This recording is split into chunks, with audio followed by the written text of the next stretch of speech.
자, 우리 지난주에 12장, 13장을 계획했었는데 12장만 했어요. 오늘 13장 이어서 하도록 하겠습니다. 영적 전투, 선한 싸움에 대하여서 오늘 이 계시록 13장 말씀을 통해서 같이 나누는데 지난주 했던 말씀부터 약간만 이어서 같이 하겠습니다. 두 개가 같이 연결되어 있기 때문에 우선 이 말씀 전체는 12장, 13장이잖아요. 그래서 계시록에 우리가 뼈대라고 얘기할 수 있는 부분이 7가지의 심판이 3번 반복되는 거예요. 이 7가지 심판이 3번 반복되는데 2개가 지금 이미 끝났습니다. 그리고 3개가 세 번째 7가지의 재앙이 대접 심판인데, 이 두 번째 나팔 재앙과 세 번째 재앙 시리즈인 대접 재앙 사이에 10장, 11장, 12장, 13장, 10장, 11장은 교회에 증언하는 교회로서의 사명에 대해서 얘기하고, 12장, 13장은 이 교회가 땅에 있으면서 악의 세력으로부터 도전을 받고, 그리고 교회뿐만 아니라 심지어는 하나님의 아들 예수님까지도 잡아먹으려고 했던 이 악의 세력과의 투쟁, 영적 싸움, 선한 싸움에 대하여서 12장, 13장에 기록되어 있고요. 그리고 14장은 앞선 7장과 사실은 연결되는 부분인데 7장과 14장에 14만 4천이 나옵니다. 바로 승리한 교회의 모습이 어떤 것인지, 그것을 숫자 14만 4천 혹은 셀 수 없는 허다한 많은 무리라는 표현으로 교회 천상에서의 교회의 참 모습에 대하여서 가르쳐주고 있습니다. 그리고 나서 다시 15장 16장 7가지 대접 심판이 나와서 대접 심판 시리즈는 끝나게 됩니다. 그리고 나서 그 다음 17장부터는 이제 악의 최후의 모습, 그래서 바벨론이라고 불려지는 음녀가 멸망하고, 그 뒤에는 이제 하나님의 나라가 임하는 새하늘과 새 땅, 하늘에서 내려오는 거룩한 성 예루살렘, 그리스도의 신부죠. 바로 다 교회의 모습을 그렇게 표현하는 것인데, 그것에 대하여서 말씀하고, 마지막 22장에서는 천국이 어떤 모습이냐, 생명수 강이 흐르고 에덴 동산을 다시 묘사하는 것 같은 그런 분위기로 계시록이 끝난다라고 하는 거죠. 자, 지금 오늘 말씀의 위치를 지금 말씀드렸어요. 그래서 두 번째 심판 시리즈인 나팔 심판과 세 번째인 대접 심판 시리즈 사이에 그 속에서 이 땅에 있는 교회는 어떤 모습인가라고 하는 부분들을 지금 삽입 그림처럼 이렇게 넣어놓은 장면이에요. 자, 그 중에 우리가 12장, 지난주에 이 영적 싸움에 대한 전반부 반절의 이야기를 나눴습니다. 자, 교회가 영적 싸움을 하게 되는데, 교회가 12장에서는 어떤 모습으로 등장합니까? 여인이라고 등장해요. 여인. 여자의 모습으로 사실은 나타났는데, 이 여인이 아기를 낳으려고 그래요. 지금 산딸이 지금 가까워 왔습니다. 그런데 그 앞에 뭐가 있어요? 붉은 용이 있습니다. 그래서 아기를 낳으면 잡아먹으려고 딱 준비하고 있어요. 그 산통을 이기고 이 여인이 아기를 낳았어요. 그런데 하나님께서 이 아기를 어떻게 해요? 하늘로 데리고 올라가셨다. 바로 예수님을 뜻하죠. 아기를 낳은 여인은 교회를 뜻하고요. 우리가 지난 시간에 그런 말씀 안 나눴습니다만, 가만히 보면 예수님을 성경에 뭐라고 얘기하냐면 여자의 후손이라고 표현합니다. 여자의 후손. 그렇죠. 사실은 요셉과 마리아는 예수님 탄생에 있어서 요셉은 관계가 없어요. 물론 족보는 요셉의 족보를 따라서 다윗의 후손으로 예수님이 오신 것이지만, 예수님의 탄생에 있어서 마리아의 몸을 통해서 왔지만 성령으로 잉태되었다, 우리가 그렇게 믿고 성경에서 증언하기 때문에 사실은 여자의 후손이라는 이 표현이 그래서 아버지의 아들이 아니고요, 사실은 엄마의 아들인 거예요. 여인이 아기를 낳았다, 그분이 바로 지금 그래서 예수님을 상징한다라고 하는 것이, 우리가 복음서의 이야기를 알고 있는 사람이라면 여인이 낳은 아기 바로 예수님이구나 생각할 수 있죠. 자, 아기가 하늘로 올라갔습니다. 그런데 그 하늘에 있던 것이 땅으로 떨어진 게 있어요. 그때 예수님은, 하나님의 아들은 하늘로 올림을 받고 하늘에 있던 것은 땅으로 떨어졌어요. 뭐가요? 용이 떨어졌습니다. 그 용이 천상에서 천사장 미가엘과 그 군대가 이끄는 하나님의 천사들과 그 다음에 이 용이 이끄는, 용도 천사죠. 자기의 사자, 자기의 천사들, 자기를 따르는 싸움을 했는데 졌죠. 그래서 내려왔습니다. 하늘의 별을 3분의 1을 싹 쓸어가지고 딱 땅에 던졌다, 이렇게 표현되어 있었어요, 12장에. 자, 예수님은 올라가셨는데 용은 땅으로 쫓겨났습니다. 땅은 어떤 자리예요? 하늘은 어떤 말입니까? 우리가 하늘에 대해서 물리적인 하늘, 스카이와 다른 영적 표현의 헤븐, 천국에 대해서, 하늘에 대해서 말씀 나눴죠. 그 하늘이죠. 거기에서 바로 이 땅은 하늘은 하나님의 통치가 충만한 곳이 하늘이라고 그런다면, 이 땅은 뭐예요? 사탄이 거기서 하나님을 흉내내서 왕노릇하는 자리죠. 그 자리로 땅으로 내려와서 거기서 이제 왕 행세를 하는 거죠. 그런데 교회의 위치가 어디예요?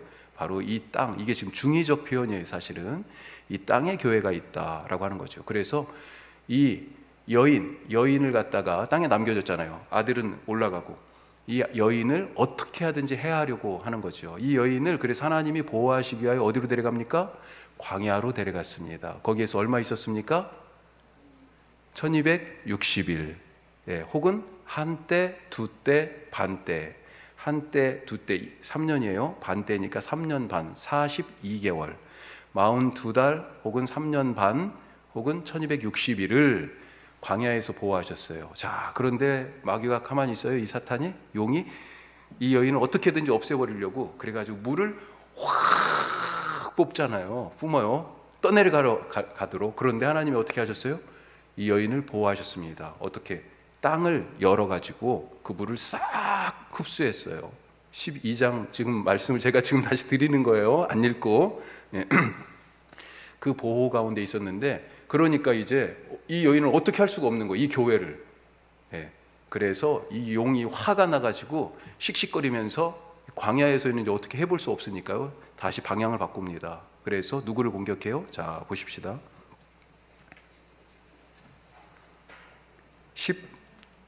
17절 말씀. 자, 16절 끝에 용의 입에서 토한 강물을 하나님이 땅을 열어가지고 삼켜버렸어요. 17절 같이 읽습니다. 용이 여자에게 분노하여 돌아가서 그 여자의 남은 자손 곧 하나님의 계명을 지키며 예수의 증거를 가진 자들과 더불어 싸우려고 바다 모래 위에 서 있더라. 아멘. 자, 이제 이 여인한테는 안 되는 줄 알고요, 누구를 찾아요? 방향을 바꿔서 이 여인의 남은 자손이라고 불려지는, 여기도 역시 교회죠. 그러니까 교회를 이 방법 저 방법으로 지금 공격한다, 이렇게 생각하시면 되겠습니다. 자, 그러면서 어디에 서 있어요? 바닷가 모래 위에, 바다 모래 위에 서 있더라. 자, 이 용이 자, 지금 씩씩거리면서 화가 났어요. 지 맘대로 안 되니까. 하늘에서도 지금 져가지고 내려왔잖아요. 근데 땅에서도 지금 교회를 어떻게 해볼 수가 없는 거예요. 그러니까 이거 손에 잡힐 것 같은데 안 잡히고 막 지금 그러는 거잖아요. 자, 그러면서 지금 바다 모래 위에 서 있다, 그렇게 되어 있잖아요. 자기의 이 일을 도울 쫄병들을 이제 소환합니다. 그게 13장 말씀이에요. 두 짐승이 나와요. 하나는 바다에서 나오는 짐승이 있어요. 이게 첫 번째 짐승입니다. 두 번째 짐승은 땅에서 나오는 짐승이 있어요. 자, 이게 두 번째 짐승이에요. 땅에서 나오는 짐승은 11절부터예요. 10절까지는 첫 번째 짐승에 대한 얘기고 11절부터는 두 번째 짐승에 대한 얘기입니다. 자, 그런데 첫 번째 짐승은 무엇이냐? 쉽게 말씀드리면 악이 구체적으로 우리의 인간 세상 가운데 드러나 있는 그런 악, 사탄이 그 악을 통해, 악의 실체를 통해 가지고 사람들의 인생을 떡 먹듯이 잡아먹는, 맹수가 그 먹잇감을 잡아먹듯이 잡아먹는 그런 모습으로서의 악이 등장해요. 그것을 짐승이라고 표현하는데, 구체적으로 이때 당시에 이 짐승은 로마 제국이었다. 로마 제국이 바로 우상 숭배와 그 다음에 그들이 전통적으로 숭배하던 신들이 있잖아요. 거기에 더해 가지고 제국 전체가 종교였다는 거죠. 황제 숭배를 정점으로 하는. 자, 이 우상 숭배 그리고 황제 숭배를 가지고 이 제국의 세상의 사람들 모두를 좌우하고 있던 짐승과 같은 세력으로서의 악의 실체, 로마 제국을 첫 번째 짐승으로 사실은 얘기하고요. 두 번째 짐승, 둘째 짐승은 땅에서 올라오는데, 그것은 바로 이 악의 시스템을, 제국의 이 시스템을 옹호하고 선전하고 사람들이 거기에 무릎 꿇게 하고 그것을 숭배하게 하도록 하는 일종의 선전선동의 귀재지요. 거짓 선지자, 이렇게 얘기할 수 있습니다. 자, 우리 이런 개념을 가지고 우리가 13장을 이제 읽어보고 좀 더 구체적으로 해설을 설명을 나누도록 하겠습니다. 13장 같이 읽습니다. 18절까지니까요. 같이 함께 읽어보겠습니다. 13장입니다. 내가 보니 바다에서 한 짐승이 나오는데 뿔이 10이요 머리가 7이라 그 뿔에는 10 왕관이 있고 그 머리들에는 신성모독하는 이름들이 있더라. 내가 본 짐승은 표범과 비슷하고 그 발은 곰의 발 같고 그 입은 사자의 입 같은데 용이 자기의 능력과 보좌와 큰 권세를 그에게 주었더라.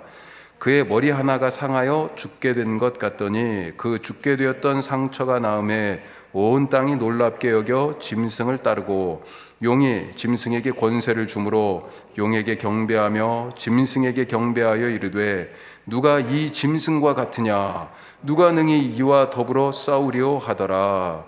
또 짐승이 과장되고 신성모독을 말하는 입을 받고 또 42달 동안 일할 권세를 받으니라. 짐승이 입을 벌려 하나님을 향하여 비방하되 그의 이름과 그의 장막 곧 하늘에 사는 자들을 비방하더라. 또 권세를 받아 성도들과 싸워 이기게 되고 각 족속과 백성과 방언과 나라를 다스리는 권세를 받으니 죽임을 당한 어린 양의 생명책에 창세 이후로 이름이 기록되지 못하고 이 땅에 다 그 짐승에게 경배하리라. 누구든지 귀가 있거든 들을지어다. 사로잡힐 자는 사로잡혀 갈 것이요 칼에 죽을 자는 마땅히 칼에 죽을 것이니 성도들의 인내와 믿음이 여기 있느니라. 아멘. 자, 여기까지가 지금 바다에서 올라온 짐승이에요. 이거 먼저 살펴보고 나머지 말씀 다시 읽죠. 예. 자, 바다에서 올라온 짐승의 모습 어떻습니까? 1절에 보니까 내가 보니까 바다에서 지난주에 말씀드렸죠. 어떻게 해요? 해가 떠오르듯이 짠 지금 이 씩씩거리고 지금 바다에 여기 용이 딱 서 있는데 야 나와 딱 그렇게 지금 얘기하는 거예요 용이. 그런데 바다에서 마치 해가 떠오르듯이 옛날 만화 영화에 보면 로버트가 그냥 쫙 예? 바닷문을 지금 열고 지금 나오는 거예요. 등장입니다. 웅장하게 등장해요. 자, 딱 보는데 머리부터 보이죠. 뭐가 보여요? 뿔이 10 그렇죠. 그리고 나서 머리가 7 그렇게 되어 있습니다. 그리고 나서 뿔이 10개라고 그랬죠. 그 10뿔마다 관이 씌워져 있어요. 왕관이. 예. 그리고 그 머리들에는 뭐가 써 있어요? 또 신성모독하는 이름이 쓰여 있더라. 자, 이게 뭘까요? 여기서 구체적으로 표현하지 않는데 신성모독하는 이름 뭐라고 생각하십니까? 힌트로 예수님이 뭔가를 말씀하셨을 때 이 유대인들이 이거 신성모독 아니야? 막 이렇게 얘기했었어요.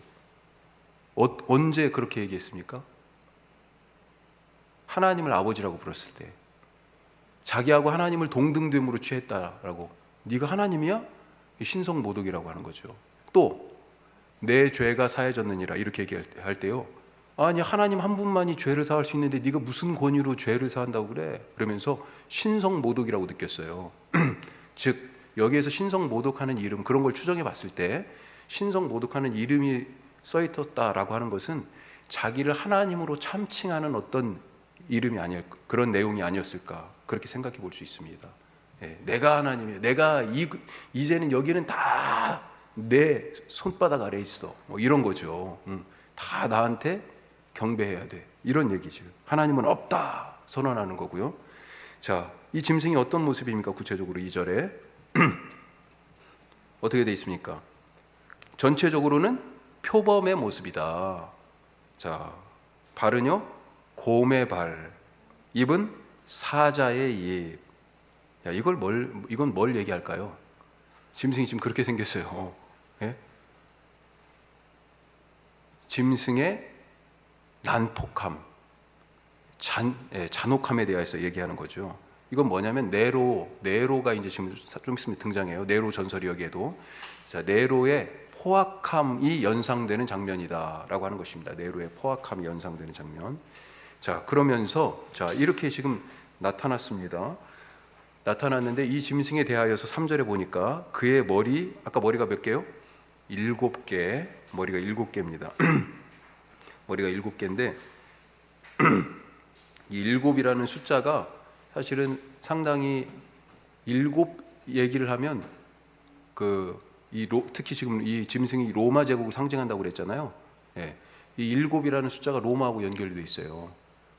원래 고대 로마는 7 언덕이 있었어요. 7 언덕. 예, 그러니까 사람들이 이 7 언덕을 이 7 머리에서 지금 상상할 수 있고, 그때까지 중요하게 여겼던 로마 정이 출범하고 아우구스투스가 예수님 바로 오기 전에 이제 일대 황제가 됐잖아요. 그때부터 이 7 황제들에 대한 그런 생각들이 있어요. 그래가지고 이 7 머리, 7 언덕, 7 황제 지금 같이 연상이 되는 부분이라는 거죠. 자, 그런데 그 중에 하나, 머리 하나가 상하여서 죽게 된 것 같더니 그 상처가 나서, 그렇게 지금 표현하고 있습니다. 자, 이게 무슨 말일까? 그 앞에 3번 할게요. 그 앞에 뭐라고 되어 있냐면요, 이 짐승이 권세를 위임받습니다. 누구에게 위임받아요? 2장 뒷절에 보면, 그렇죠, 용에게. 용이 이제 불러냈잖아요. 야, 내가 너한테 다 줄게. 마치 예수님이, 꼭 용이 예수님 흉내내는 거예요. 예수님이 제자들을 보내실 때 어떻게 해서 보내요? 그냥 안 보냅니다. 그들에게 권세를 주셔서 보냈어요. 그래가지고 가서 기도하니까 병이 낫고 귀신이 쫓겨가고 그런 능력이 나타났잖아요. 지금 똑같습니다. 용이 짐승을 불러가지고 자기의 권세를 위임하는 거예요. 자, 2절 뒤쪽에 보면 그래서 자기의 능력과 또 뭘 줬어요? 보좌. 우리 계시록에서 키워드 중에 하나가 보좌라고 그랬잖아요. 우리가 7 심판 3개 시리즈가 나오는데 그 심판의 출발이 어디예요?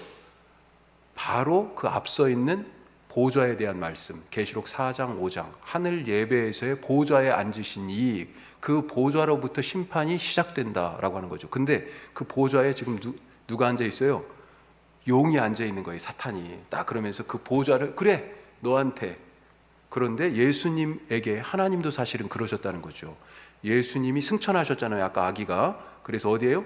하나님 곁에 혹은 하나님의 보좌에 같이 앉게 하셨다라고 하는 거예요. 지금 이 용이 하나님 흉내, 예수님 흉내를 똑같이 내고 있습니다. 자, 그러면서 이 짐승이 어떤 거냐? 짐승의 실체에 대해서 이제 얘기를 하는데, 아까 먼저 잠깐 말씀드렸는데 3절에 나온 얘기죠. 머리 하나가 상하여 죽게 된 것 같다라고 하는 것.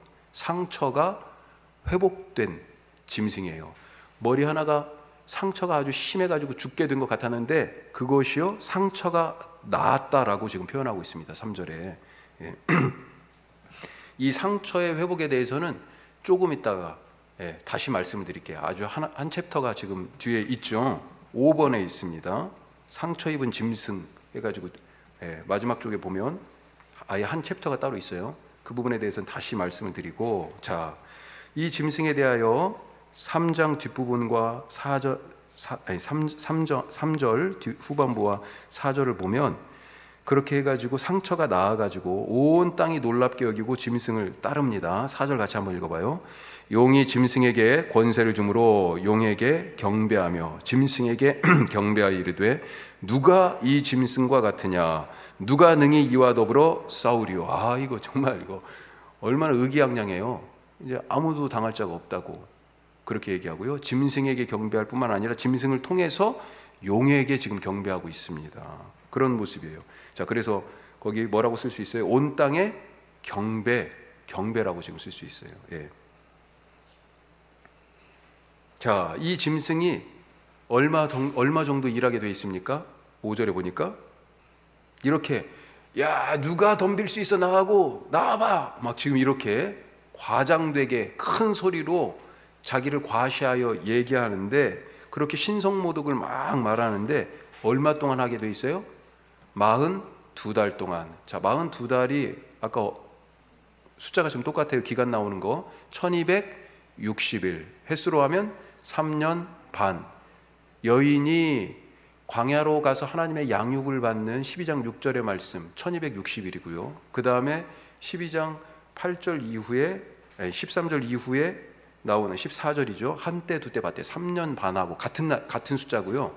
그 다음에 이 짐승이 활동하는 이 42달 같은 시기예요. 그러니까 이 시기에 사실은 복합적인 어떤 차원에서 어떤 관점으로 보느냐에 따라서 하나님이 보호하시는 관점이 될 수 있고요, 사탄이 득세하는 관점으로도 볼 수 있고요, 이렇게 여러 가지 관점으로 사실은 이 시간을 볼 수 있는 거죠. 이 기간 동안에 이런 여러 가지 일들이 사실은 일어나고 있는 그런 시간들이다라고 하는 것입니다. 자, 42달 동안 활동을 하는데, 자 6절에 보면 그 42달 동안 어떤 일을 하게 돼 있어요. 자 6절 같이 한번 읽어봐요. 짐승이 입을 벌려 하나님을 향하여 비방하되 그의 이름과 그의 장막 곧 하늘에 사는 자들을 비방하더라. 누구를 핍박합니까? 지금 하나님의 이름을 지금 모독하고 있어요. 내가 하나님이야 지금 이러는 거죠. 십계명의 세 번째 계명이 뭡니까? 갑자기 십계명의 세 번째 계명 뭐예요? 주 너희 하나님의 이름을 망령되이 일컫지 말라. 아주 중요한 거예요. 주기도문에서 예수님이 뭘 가르쳐 주셨어요? 하늘에 계신 우리 아버지, 아버지의 이름에 대하여서 이름이 거룩히 여김을 받으시오며. 이름이 거룩하다는 게 무슨 뜻일까요? 거룩이 무슨 뜻이에요? 갑자기 또 약간 빠졌어요. 거룩이 무슨 뜻입니까? 원래 말뜻이 구별되었다. 몇 번 들어봤죠? 거룩은 구별되었다는 뜻입니다. 하나님의 이름이 거룩하다는 것은 하나님의 이름과 우리 이름이 같은 레벨에서 조금 더 좋고 낮고 이런 차원이 아니라는 거예요. 이 거룩이라는 것은 완전히 거기로부터 완전히 구별되게 보일 수 있는, 확실하게 구별하여 볼 수 있는, 이걸 뭐라고 얘기하냐면 초월이라고 얘기합니다. 초월. 이 인간 세상과 완전히 구별되는 존재로서의 하나님과 그분의 이름이에요. 그래서 하나님은 어디에 계셔요? 하늘에 계시다고 맨 처음에 얘기하잖아요. 하늘에 계신 우리 아버지. 아버지는 거룩하신 분이에요. 우리하고 달라요. 완전히 구별되시는 분이에요. 예. 그래서 초월이죠. 그 초월을 다른 표현으로 거룩하다라고 얘기하는 겁니다. 예. 그런데 이 기도에, 예수님이 가르쳐 주신 기도의 첫 번에 뭐가 나와요? 하나님의 이름에 대한 이 거룩함이 나오는 거죠. 이 이름이 엄청난 거예요. 그런데 그것을 지금 비방하고 있어요. 그리고 내가 바로 그 자리에 라고 지금 하나님을 참칭하고 있다라고 볼 수 있습니다. 자, 또 한 가지 뭘 비방해요? 또 하나님의 처소, 하나님의 장막이죠. 장막. 다른 말로 하나님의 집. 그리고 구체적으로 그 처소나 장막이나 집, 이런 비유적인 표현의 실제는 누구예요? 바로 그 뒤에 나오죠. 하나님의 장막, 곧 하늘에 사는 자들. 누구예요? 14만 4천이죠. 하늘에 바로 14만 4천이 있다고 그랬잖아요. 예. 그 하늘에 사는 자들, 교회를 얘기하는 거죠. 교회를 향하여서 지금 42달 동안 하나님의 이름을 비방하고 교회를 핍박하고 비방하고 있더라. 이 짐승이 그 얘기입니다. 자, 그래서 이 42달 동안 일시적으로 이 짐승이, 사탄의 권세를 받은, 용의 권세를 위임받은 짐승이 일시적으로 승리합니다. 하나님의 교회를 비방하고 교회와 이 전쟁을 통하여서, 그래서 누구의 경배를 받아요? 땅의 경배를, 땅에 사는 자들의 경배를 받습니다. 자, 그 시기 동안에 땅에 사는 자들은 지금 다 그렇게 이 짐승을 지금 경배해요. 8절에 나와 있죠. 자, 8절 다시 한번 읽어보겠습니다. 8절. 죽임을 당한 어린 양의 생명책에 창세 이후로 이름이 기록되지 못하고 이 땅에 사는 자들은 다 짐승에게 경배하더라. 그렇죠? 지금 하나님의 생명책에 기록지 못한 사람, 하나님의 생명책에 기록된 사람들은 어디에 있어요? 소속이 하늘에 있어요. 그래서 하늘에 속한 사람이고요. 지난 시간에 잠깐 끝에 말씀드렸어요. 그것과 반대되는 개념으로 짐승을 경배하는, 하나님의 생명책에 기록되지 못한 사람들을 지금 뭐라고 표현해요? 땅에 사는 사람 혹은 땅에 속한 사람, 이 사람들은요 다 짐승을, 땅의 임금이잖아요. 짐승이 거기서 하나님 노릇하고 있잖아요. 짐승을 경배하더라. 자, 그러면 땅에 살지만 하늘에 속해 있는 사람들 누구예요? 교회죠. 교회는 이때 그러면 어떻게 해야 돼요? 교회는 10절 말씀이 나와 있습니다. 10절. 자, 이 땅의 질서에 순응할 수 있어요? 사탄이 짐승을 그렇게 부려가지고 다스리는 거기에 무릎 꿇을 수 있습니까? 무릎 꿇을 수 없다는 거죠. 그래서 뭐라고 돼 있어요? 사로잡힐 자는 사로잡혀 갈 것이요, 또 칼에 죽을 자는 마땅히 칼에 죽게 된다는 거죠. 그걸 따르면 무릎 꿇고 그 우상을 숭배하면 되는 거잖아요. 이럴 일이 일어날 수가 안 일어납니다. 얼마나 용이 이뻐하고 짐승이 대견하다고 칭찬해 주겠어요. 자기를 숭배하는데. 그런데 그 질서에, 그 악의 질서에 순응하지 않으니까 이렇게 사로잡혀가고 죽임을 당한다는 거죠. 자, 그렇게 하늘을 사는 이 교회, 결국은 뭐가 필요합니까? 자, 10절 뒤쪽에 성도들의 인내와 믿음이 바로 그 자리에 있다. 이 상황 가운데 필요한 것은 성도들에게 뭐가 필요해요? 인내, 그리고 믿음. 이 말씀 가슴에 확 와닿지 않습니까? 우리에게 지금 필요한 게 뭐예요? 이 영적 싸움에서 교회로서 살아가기 위해 우리에게 필요한 게 바로 이 인내입니다. 또 믿음이에요. 자, 이제 두 번째 짐승. 첫 번째 짐승의 또 하수인이라고 볼 수 있습니다. 첫 번째 짐승은 용의 하수인, 사탄 마귀의 하수인이었어요. 그리고 두 번째 짐승은 첫 번째 짐승, 바다에서 올려왔던 첫 번째 짐승의 하수인이에요. 자, 땅에서 올라오는 두 번째 짐승 얘기 11절부터 보겠습니다. 같이 읽어요. 내가 봄에 또 다른 짐승이 땅에서 올라오니 어린 양같이 두 뿔이 있고 용처럼 말을 하더라.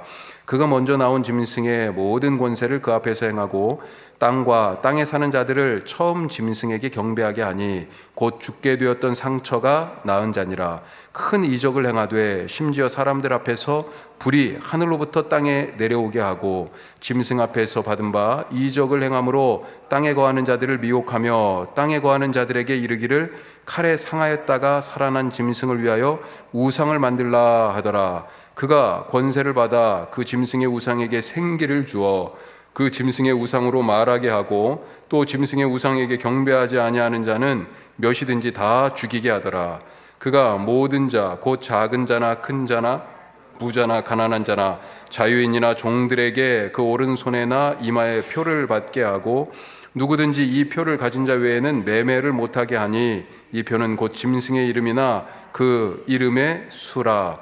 지혜가 여기 있으니 총명한 자는 그 짐승의 수를 세어보라. 그것은 사람의 수니 그의 수는 666이니라. 아멘. 자,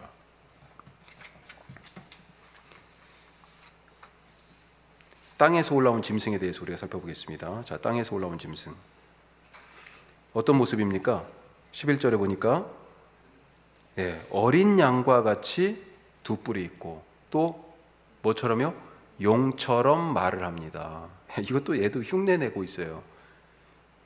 이게 같이 이어지는 이미지예요. 지금 어린 양은 뭘 상징하고 있어요? 계시록에서 그리스도 예수님이죠. 모양은 어떻게 해요? 예수님 같아요. 그런데 실제 말은 어떤 말을 해요? 용의 말을 하고 있어요. 사탄의 말을. 그러니까 겉과 속이 다른 거죠. 이게 사탄의 실체입니다. 겉모습은 지금 어린 양같이 보이는 그런 부분들이 있어요. 자, 어떤 역할을 합니까? 12절에서 18절까지 쭉 어떤 역할인지 한번 보죠. 자, 땅의 사람들을 미혹하고 선동해서 전체를 갖다가 얘기하면 이 땅에 속한 사람들을 미혹하고 선동해서 첫 번째 짐승을 경배하게 만드는 그런 역할을 하고 있어요. 그건 궁극적으로 사탄 마귀를 섬기는 것이 되는 건데, 자, 13절에 보니까 쇼를 합니다. 13절에 큰 이적을 행해서, 심지어는 어떤 거요? 사람들 앞에서 불이 하늘로부터 땅에 쫙, 이야, 이거 사람들이 지금 정신이 없죠. 이거 보면. 이적을 행한다. 14절에는요, 첫 번째 짐승을 위한 우상을 만들어요. 우상. 예. 그렇죠? 첫 번째 짐승을 위한 그들을 미혹하게 해가지고요. 이 첫 번째 짐승이 뭐라고 표현되어 있습니까? 칼에 상하였다가 살아난 짐승. 그것을 위하여 우상을 만들게 한다. 예. 14절 중반절에 보면 칼에 상하였다 살아난 그 짐승. 머리 하나가 상했었다고 지금 얘기했잖아요. 죽을 뻔했습니다. 그런데 살아났어요. 그 짐승을, 첫 번째 짐승을 위하여 우상을 만들게 해요. 이게 두 번째 짐승, 거짓 선지자가 행하는 일이에요. 로마 제국이 지금 멸망할 뻔하다가요, 황제가 황위를 잃을 뻔하다가 지금 다시 나라가 막 다시 세워지고 있는 거예요. 그걸 갖다가 옆에서 계속 이 선동가들이 지금 얘기하는 거죠. 그래야 우리가 살 수 있어. 뭐 이런 거죠. 황제를 섬기고 숭배해야 돼. 뭐 이런 얘기도로 선동하는 겁니다. 미혹하고. 자, 15절에 보면 어떻게 되어 있습니까? 첫 번째 짐승의 우상에게, 이 두 번째 짐승이 우상에게 생기를 줘요. 그래가지고 말도 하고 막 그러잖아요. 15절에 보니까. 예. 그리고 모두가 다 경배하게 합니다. 경배하지 않으면 어때요? 사람이 몇 명이든지 상관없이 다 죽여요. 아주 본보기를 보이는 거죠. 예. 그리고 그것이 구체적으로 16절, 17절에서 뭘로 나타납니까? 짐승에 대한 경배가 매매하는 일, 먹고 사는 일, 그것으로 지금 나타납니다. 그래서 짐승의 표가 없으면 매매하고 먹고 살아가기가 어렵게 만들어버렸어요. 사회 시스템을. 예. 자, 그리고 이 짐승의 표가 그러면 무엇이냐? 짐승의 숫자가 거기에 써 있다. 그 짐승은 무엇이냐? 사람이다. 지금 얘기했어요. 그 사람이 뭐예요? 사실은 이 첫 번째 짐승을 로마 제국이라고 얘기했죠. 이 로마 제국의 정점에 있는 게 황제입니다. 그래서 황제의 이름, 황제라고 하는 그 사람을 지금 구체적으로 지칭하고 있는 거예요. 그 숫자가 뭡니까? 그 숫자가 666이다 라고 하는 거죠. 자, 이 두 번째 짐승의 그래서 정체가 뭐예요? 그걸 얘기하기 전에 그 위에 짐승의 표는요, 어디에 받도록 되어 있습니까? 지금 보니까 오른손과 이마, 16장 끝에 있어요. 자, 누구든 상관없어요. 작은 자나 큰 자나 부자나 가난한 자나 자유인이나 종들이나 다 상관없이 모두가 똑같이 어디에요? 그 오른손이나 이마에 짐승의 숫자가 쓰인, 황제를 뜻하는 숫자가 쓰인 그 표를 받게 돼 있다. 이렇게 돼 있어요. 그 숫자가, 그래서 황제 이름이 이제 아까 지금 아직 말씀을 안 드렸지만 네로죠. 네로. 자, 네로의 숫자를 써보니까 666이다라고 하는 거예요. 그 이름을 숫자로 풀어보니까. 그래서 그 표를 이마나 오른손에 받은, 짐승의 표를 받은 사람들만 이 제국에서 짐승의 수하 통치 아래서 살아가게 되더라라고 하는 거죠. 자, 그런데 하나님의 백성, 성도들은 어디에 이 인을 받게 되어 있냐? 이것도 그러니까 사실은 사탄이 흉내낸 겁니다. 먼저 하나님의 백성들, 하나님이 인친다는 얘기가 이미 7장에 나와 있어요. 14장, 22장 여기에 분명히 나와 있거든요. 하나님이 성도들의 이마에 도장을 찍어요. 예. 거기에 뭐가 써 있어요? 하나님의 이름이 또 써 있다. 이렇게 돼 있습니다. 그것을 똑같이 지금 사탄이 흉내내는 거예요. 그래서 내 것. 예전에 농장에서, 우리 시대도 그랬는지 모르겠어요. 근데 서부 영화 같은 거 보면 어때요? 낙인을 딱 찍죠. 내 거. 지금 표시를 하는 겁니다. 이 손은 내 거. 예. 사탄도 지금 하나님을 따라서 그렇게 표시를 하는 거죠. 내 거라고, 내 소유라고. 자, 이 두 번째 짐승, 땅에서 올라온 짐승의 정체는 뭡니까? 16장 13절 한번 찾아보죠. 정체가 나옵니다.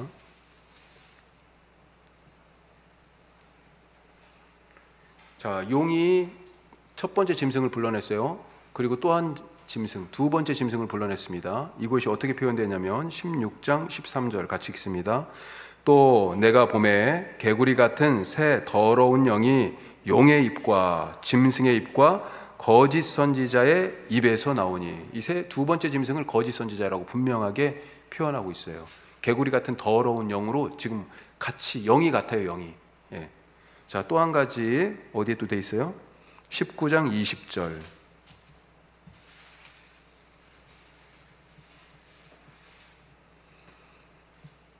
자, 19장 20절.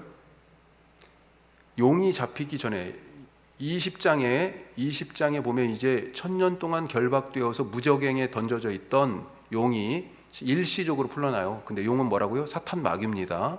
용이 지금 두 짐승을 부렸잖아요. 그 짐승이 먼저 지금 불못에 영원한 지옥에 던져져요. 그게 지금 20절에 나옵니다. 같이 봐요. 짐승이 잡히고 그 앞에서 표적을 행하던 거짓 선지자도 함께 잡혔으니 이는 짐승의 표를 받고 그의 우상에게 경배하던 자들을 표적으로 미혹하던 자라. 이 둘이 산채로 유황불 붙는 못에 던져지고, 그렇게 나와요. 자, 지금 여기에서 짐승과 거짓 선지자가 바로 이 둘째 짐승이 지금 하고 있는 일하고 똑같은 거죠. 예. 두 번째 짐승은 거짓 선지자입니다. 거짓 선지자. 자, 정체가 거짓 선지자다. 자, 이렇게 지금 셋이 연달아서 묶어서 지금 언급돼 나오죠. 용과 첫 번째 짐승과 두 번째 짐승인 거짓 선지자. 그래서 이걸 뭐라고 얘기해요? 사탄적 삼위일체. 또 하나님이 흉내내죠. 예. 계속 하나님을 모방합니다. 창조적이지 않아요. 악은 사실은 하나님이 흉내내는 거예요. 첫째 짐승은 용으로부터 권세를 받고, 둘째 짐승은 땅에 거하는 모든 자들에게 그들을 미혹해가지고 이적을 행하고 막 그래가지고 첫째 짐승을, 그리고 그 첫째 짐승을 위하여 만든 우상을 숭배하게 하고, 이게 이들이 하는 일이었어요. 자, 그러면 여기에서 우리 앞으로 조금 가서, 아까 안 하고 넘어왔는데, 이 두 짐승과 악의 삼위일체, 맨 처음 부분이죠. 13장 맨 처음 부분. 자, 여기를 안 하고 넘어갔어요. 제가 깜빡했어요. 자, 여기를 보시면 싸움을 준비 중인 용에 대해서 제가 아까 맨 처음 말씀드렸죠. 그래서 누구하고 싸우려고 그래요? 12장 17절에 보니까 여자의 남은 자손, 교회의 또 다른 모습이라고 볼 수 있죠. 어떤 사람들입니까? 계명을 지키며 또 예수 그리스도에 대한 증거를 가진 자들. 계명, 증거 써주시고요. 자, 이들과 지금 싸우기 위하여 짐승들을 불러냈습니다. 자, 두 짐승에 대한 얘기를 우리가 봤어요. 자, 그런데 여기에서 이 짐승이 아까 뿔도 나오고 일곱 머리도 나오고 뭐 이런 말씀 드렸잖아요. 그러면서 로마가 원래 어디에 지어졌다고요? 고대 로마가 일곱 언덕에 지어졌어요. 그래서 이게 지금 로마를 상징하는 거구나 라고 사람들이 지금 이제 인식하기 시작했어요.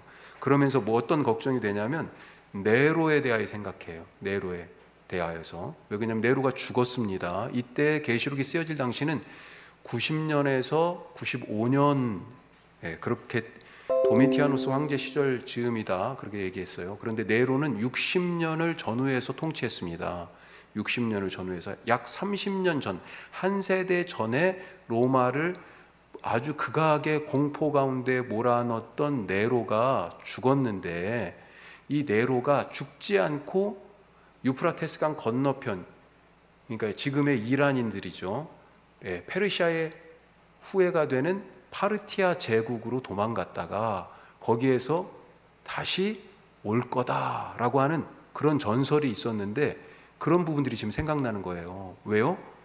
머리 하나가 죽을 만큼 깨졌어요. 상처를 입었습니다. 그런데 이것이 죽지 않고 다시 살아났다는 거예요. 네로가 죽지 않고 살아난 것처럼 지금 그런 위기가 우리 가운데 닥쳐오는구나, 막 이런 생각들을 이제 복잡하게 하게 되는 거죠. 자, 거기 보면 그래서 이중적 활용이라고 되어 있는데 두 가지 뜻이 같이 있는 거예요. 두 가지 뜻이 서로 조금 다른 뜻이에요. 이 네로의 전설이 이 짐승의 등장과 더불어서 인식이 되는데, 첫 번째는 치명적인 상처를 입었던 짐승이 회복된다. 그러니까 로마 제국의 그런 폭력적인 통치, 이런 부분들에 대한 암시가 될 수 있고요. 또 한 가지는 바벨론을 심판하는 도구. 바벨론이 뭡니까? 지금 이 계시록에서 바벨론이 음녀로 표현되고 나중에 심판받게 되는데, 이 바벨론이 뭐예요? 이 용입니다. 짐승이에요. 짐승. 로마 제국이에요. 그런데 이 로마 제국이 누구한테 심판받아요? 네로가 지금 저쪽 유프라테스 강 건너편에 파르티아 제국에 지금 있다고요. 그 네로가 다시 복귀하면서 이 제국을 박살낼 거다 지금 생각하는 거죠. 그러니까 첫 번째 짐승이 회복된다라고 하는 이미지하고 그 다음에 이 짐승이 또 망할 수도 있다라고 하는 이미지가 지금 충돌하는 건데 같이 다 네로 전설에 의지하고 있다, 그 얘기입니다. 자, 마지막에 이 짐승의 이름, 첫 번째 짐승이 누구냐? 로마 제국을 상징하고 로마 제국의 정점에 있는 황제를 의미하는데, 그 황제는 사람이잖아요. 그래서 이 짐승의 수가 바로 그래서 사람의 수다. 짐승이 꼴 사람이다. 그런데 이 사람을 그러면 누구냐? 이 짐승과 같은 사람이 누구냐? 그랬더니 그때 당시에 이름을 바로 대지를 못한 거죠. 이름을 암호화 시켰습니다. 그 암호화한 것이 숫자로 666이에요. 왜 그렇게 됐냐? 거기 보시면 이것을, 자, 그러니까 짐승의 수 이꼴 사람의 수 이렇게 써주시면 되고, 어떤 방식으로 암호화했냐면 게마트리아라고 하는 방식이 있었어요. 동그라미 쳐주세요. 게마트리아. 알파벳마다 숫자를 가지고 있어요. 우리가 기역, 니은, 디귿, 리을 하듯이 기역, 니은, 디귿, 리을부터 1, 2, 3, 4 이렇게 숫자를 대입하는 겁니다. 쉽게 얘기하면 A, B, C, D 있는 것처럼 A가 1, B는 2 이런 식으로 숫자를 대입해요. 그러면 9 다음에 어떻게 돼요? 10 되죠. 그 다음에는요 11 아니에요. 20, 30, 40 이런 식으로 가는 거예요. 예. 그러니까 알파벳이 20개다 그러면 그 안에 숫자에 1부터 해가지고 100까지가 거의 표시가 되는 거죠. 각각의 숫자가 그렇게 돼 있습니다. 자, 그래가지고 그것을 갖다가 누구의 이름 하면 그 이름이 알파벳으로 돼 있으니까 거기에 숫자 값들이 각각 다 있잖아요. 그것을 더해 본 거죠. 자, 이게 어떻게 해서 666이 나왔냐라고 하는 거. 이 말씀은 지금 오늘 13장 16절에 나오는 말씀이죠. 아니 18절에 나오는 말씀이죠. 맨 뒤에 13장 맨 마지막 줄에 이 짐승의 수 세어봐라. 이것은 사람의 수인데 그 수는 666이다 라고 지금 되어 있는데, 헬라어로 이때 당시 신약 성경은 지금 어떤 언어로 쓰여 있어요? 언어가 지금 세 가지가 공존합니다. 유대인들은 히브리어도 쓸 수 있고 사실은 아람어도 쓸 수 있고요. 그 다음에 히브리어 혹은 아람어, 그 다음에 또 그때 당시에는 완전히 이 일상생활의 용어는 헬라어였어요. 그리스 알렉산더 대왕이 이 전체를 정복하고 나서 그 제국이 누구에게 또 넘어갔어요? 로마에게 넘어갔죠. 로마 사람들은 뭘 썼어요? 라틴어를 썼습니다. 공식적 언어는 라틴어였고 일상생활의 용어는 헬라어였어요. 성경은 신약 성경 헬라어로 적혀져 있습니다. 헬라어로 네로를 뭐라고 얘기하냐? 황제 네로 이렇게 얘기한 것입니다. 제가 거기에 지금 히브리어를 써놨는데 이게 무슨 말이냐면요, 네론 케사르 이렇게 되어 있는 거예요. 시저 네로 이렇게 되어 있는 거예요. 네론 케사로. 자, 이걸 갖다가 히브리어잖아요. 이 히브리어를, 그러니까 헬라어로 네론 케사르라고 부르는 이것을 갖다가 히브리어로 써놓은 거예요. 히브리어도 알파벳마다 숫자가 다 대입됐거든요. 그걸 갖다가 다 계산을 해보니까 어떻게 돼요? 이 666이더라 라고 하는 것입니다. 자, 공식적 문서에서는 라틴어를 쓴다고 그랬죠. 라틴어에서는 이 네로를 그냥 네로라고 부른 거죠. 그 네로를 보니까 어떻게 돼 있어요? N-E-R-O 이렇게 돼 있잖아요. 그 합이 616이에요. 616. 자, 그런데 왜 616이냐? 네론이라고 헬란 말은 N이 붙어 있는 것 같아. 그런데 라틴 말은요, 그냥 네로라고 불렀던 것 같아요. 제가 조금 더 찾아봐야 되는데 찾아보다가 확실하게 지금 못 찾아본 부분이 있어서 약간 확신에 조금 덜 차서 말씀드리는 부분이긴 한데, 왜 그러냐면 고대 사본에 공신력 있는 이 신약 성경의 사본에 616이라고 이 짐승의 수, 사람의 수를 써 있는 것들이 상당수가 있습니다. 그래서 헬란 말로 네로, 황제 네로, 네론 케사르라고 했던 것을 그대로 히브리어로 그걸 갖다가 써보고 그걸 숫자로 바꿔보니까 666이었고, 공식적 문서에 사용되던 라틴어로 써보니까 616 혹은 666이었다라고 하는 것입니다. 그것이 신약 성경의 다양한 사본들에게서 증거가 된다라고 하는 얘기예요. 결국은 이 666은 누구를 뜻한다고요? 황제 네로를 뜻하는 말이었다라고 하는 것.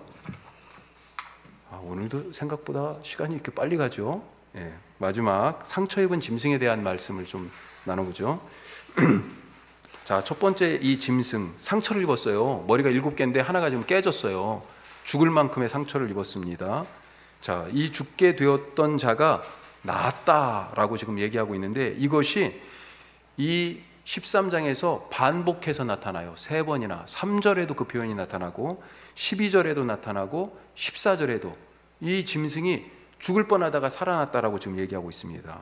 자, 아까도 얘기했지만 이 짐승은 누구를 지금 흉내내요? 예수님을 흉내냅니다. 자, 그래서 거기 누구를 흉내낸다고요? 그리스도를 흉내낸다. 어떤 방식으로 흉내내냐? 3가지만 살펴보면 예수님의 사역의 핵심 한 단어로 얘기한다고 그러면 뭐를 얘기할 수 있을까요? 십자가, 이렇게 얘기할 수 있죠. 십자가는 죽음이지 않습니까? 죽음을 흉내내네요. 죽음을. 자, 첫 번째 동그라미, 죽음을 흉내냅니다. 3절 말씀에 보니까 이 짐승이 어떻게 돼 있어요? 그의 머리 하나가 상하여 죽게 된 것 같더니, 그렇게 돼 있습니다. 죽게 된 것 같더니.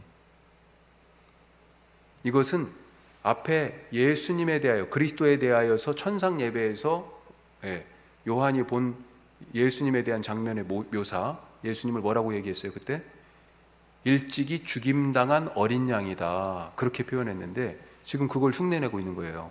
죽게 된 것 같더라.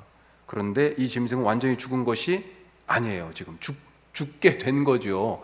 죽을 뻔하다가 지금 다시 상처가 치료된 거예요. 그래서 죽음이 없기 때문에 사실은 참된 부활도 없다라고 하는 거예요. 예. 자, 예수님의 죽음을 흉내냈습니다. 또 한 가지 뭘 흉내냈어요?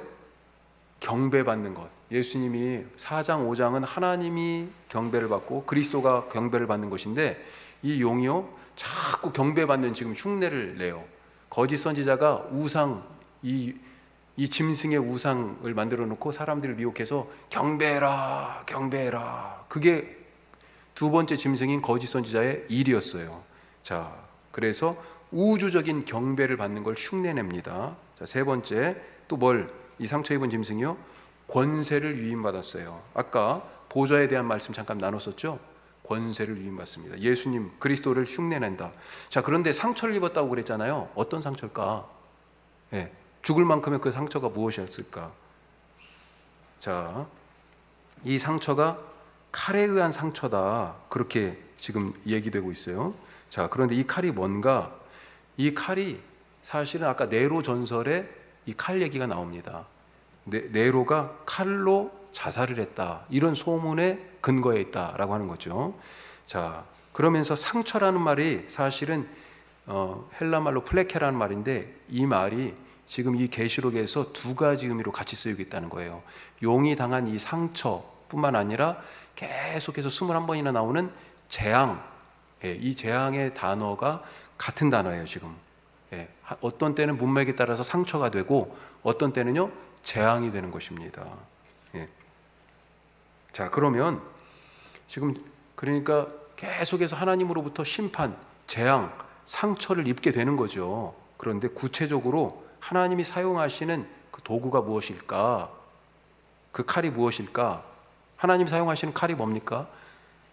이 짐승을 상처내는, 죽일 만큼, 결국은 이제 죽이신데 나중에.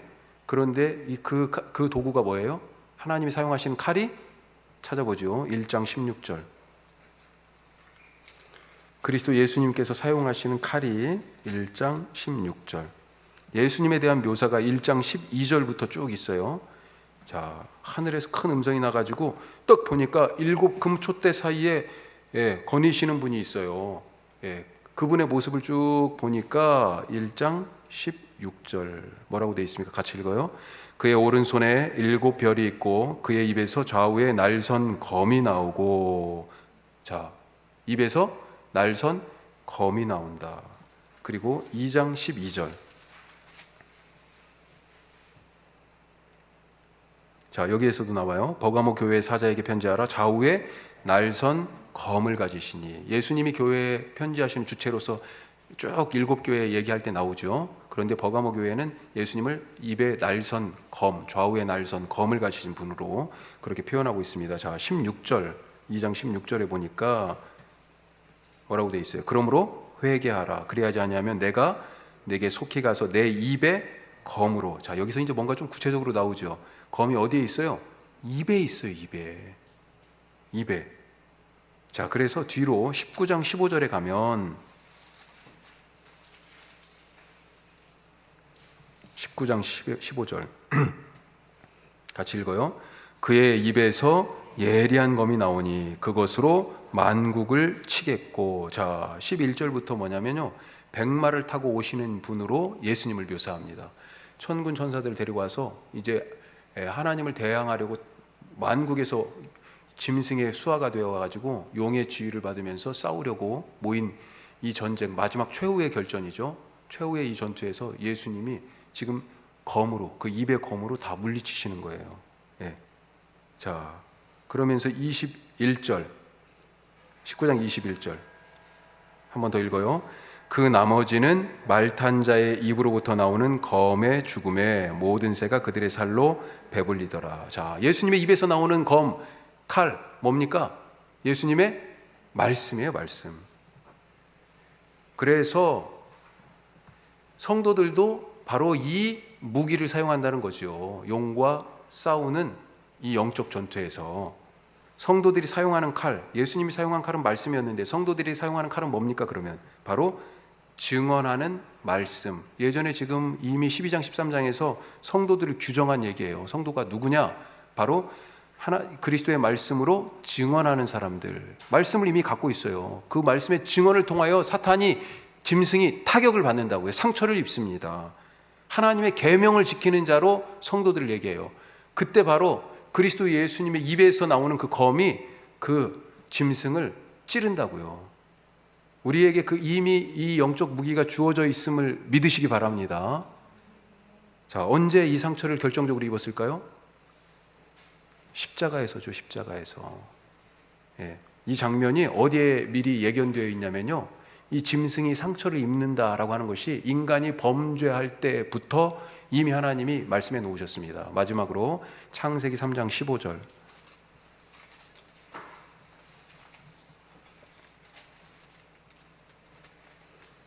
창세기 3장 15절. 자, 여기에서도 여자가 등장해요. 여자의 후손이 나오고요. 교회죠. 자, 창세기 3장 15절 같이 읽어요.